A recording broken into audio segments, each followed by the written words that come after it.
Hey everybody, Danny Moore here. Thanks for joining us. We've all been there, haven't we? Where, look, you struggle to strike your irons, you start getting your strike, you start hitting it a little bit straighter, but then suddenly when you want to add more power in, you then lose it all again.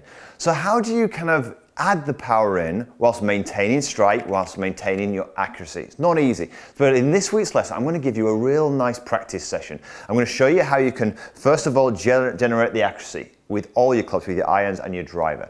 But then what we're going to do is we're going to then work on basically generate some speed, how you can then add the speed to that, and we'll finish it off by then how do you enhance your strike. So in that nice systematic approach should really, really help.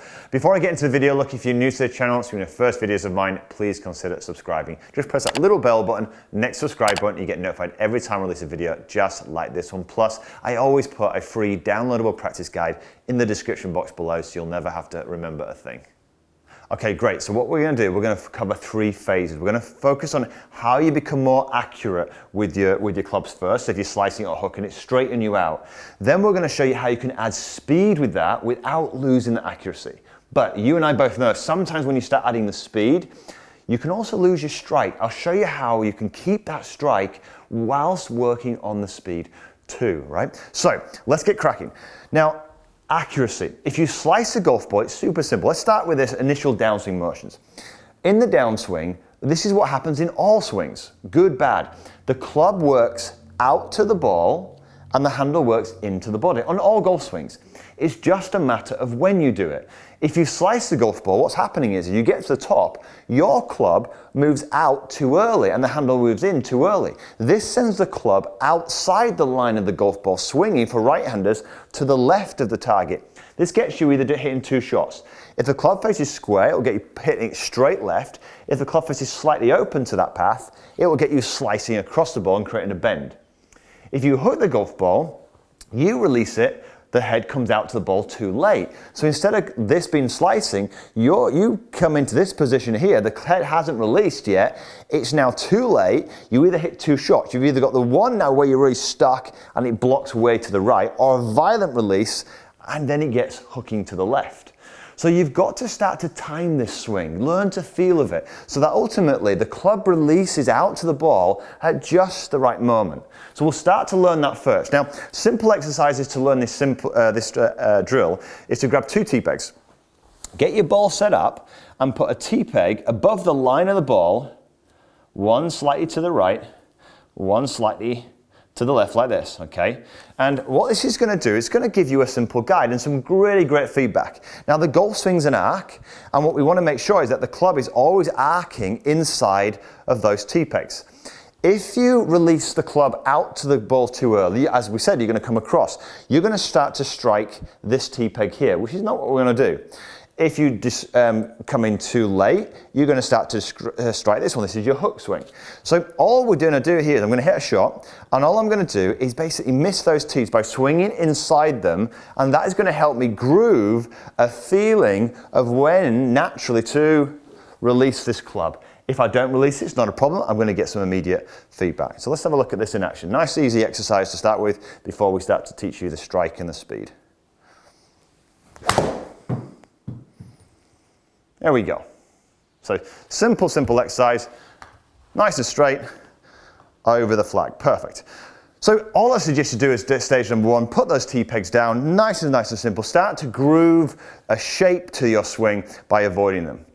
But sometimes when you start adding the speed, as you know, we can go a little bit wrong. But the question is, it's all about how you add that speed. See, what tends to happen is this. When we try and add speed, we often literally go with the club. So what happens if you slice it, what you're doing is you're throwing your body and the club at the ball. Speed comes from an impetus to literally almost throw the club. So what I want you to imagine is when you throw a ball, you don't go like this, you throw it. So watch this. We want that club, look, to go out towards the golf ball. But to get it going out towards the golf ball, you don't go with it. Watch this. I'm going to get you to split your hands for a second just to feel this. Grab a club, split it. And what we're going to do for a second is when you're coming here, watch this. I am literally going to fire, I'm going to push the club this way. So I'm firing it out to the ball. Really get that sense. Very different to trying everything to throw it over.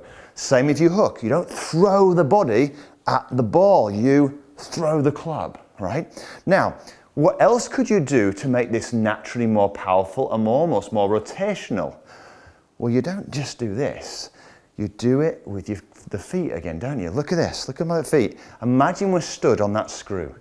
We're stood on a gigantic screw. And if I want that club look from here to get thrown out here with speed, what could I do with my feet to increase the impetus?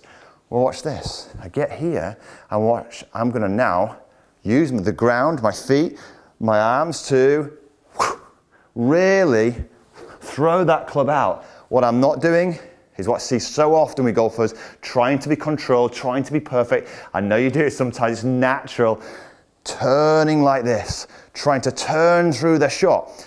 No impetus on the club, you come slicing it or you're trying to guide it. Just literally from here, look, when you're there, once you've learned the arc, you want to add the speed, add that impetus with the speed in the legs, arms, fire it out back onto this arc, very different to here. So you can start small, you could just do exercises where you split the hands and just feel that motion coming out. And then bit by bit, we won't have too much speed to start with. Literally from here, look, now you've got the groove. Practice, look, firing it versus just hitting at it. Let's have a look at this in action. So a little bit more speed on this one. There we go. I might go a little bit longer, maybe over the back of the green now. Probably need to go to a different hole. So that suddenly increases club head speed to look to 90 miles an hour now. So a bit of a difference. Still kept the accuracy, but it's gone straight over the green only because I'm adding that impetus, okay? Now, once you've got the impetus and now you're starting to get a little bit of speed by taking this club and throwing it out towards the ball. Notice this, I'm not throwing everything to the ball, I'm throwing it out. Then we need to kind of maybe just monitor your strike slightly. To do that, all this is really it's just about how the club attacks with, or what type of angle the club attacks at. So most of the time when you're not striking it very well, your club's attacking and it's kind of getting a bit flicky. So you've somehow got to get this angle here, but how do you do that with speed? Because as we said, look, it's easy to do this in slow motion, but when you try and do it with speed, you see everyone's trying to, they end up back in this flicky motion. Well, it's a similar kind of thing. You've just got to learn when to then apply that impetus. Now what I would do initially, you can grab, it's more of a visual tool really, but you can grab a tennis racket. Imagine here, imagine if I drew a line here, right down here. Well, what you're trying to do is you're trying to get that sensation that at the moment of impact, there's a natural hinge in the right wrist here, my trail wrist, and I'm going to fire it. What we don't want to do is release this too soon. We want to be smack it there. That's going to give us that strength and power and pressure into the back of the ball. So you could grab a tennis racket, put it on a golf club just to initially, just to kind of get that sensation. If I release the club out too early, i.e. before that line, bang, suddenly we're going to get into this flicky motion here. But if we then from here, get the sensation of releasing it on the line, so fire it out now, using the impetus there, bang on the line, now we've got this good solid motion. But you can't put it there. I've seen so often, drills where, we'll kind of encourage people to do this. But the problem with that is it makes you wooden, it makes you stiff. Now it's okay as a guideline, but when you try and add power to that, you get back into this. So I like to do it in the stages as we've just done. Feel now, that's the motion you want to be in. Get that angle there. So if I release it behind the line too soon, I'm going to get flicky. So that's why, just imagine here, if we move on to this area here, I imagine there's a line there where that ball is. And what I'm going to do, look, I'm going to move through that line, then fire. I'm not going to kind of stay on the line. I'm going to actually move from here, look, here. I'm going to move through the line and then fire it. There's your line here. I'm actually going to look, move through the line, fire. Move through the line, fire. Getting that sensation. Now, bit by bit, get that motion here,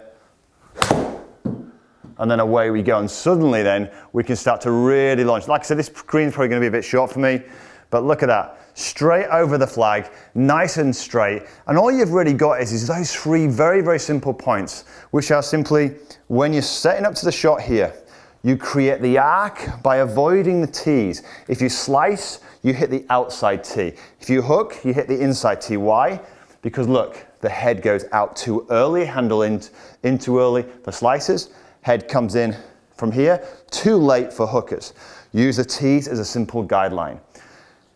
Then once you've got the idea of that timing, you then now to keep the, how do you generate the impetus to get it going quickly? Well look, from here, use the ground, use the impetus of the body to throw the club on an arc, back out to the ball.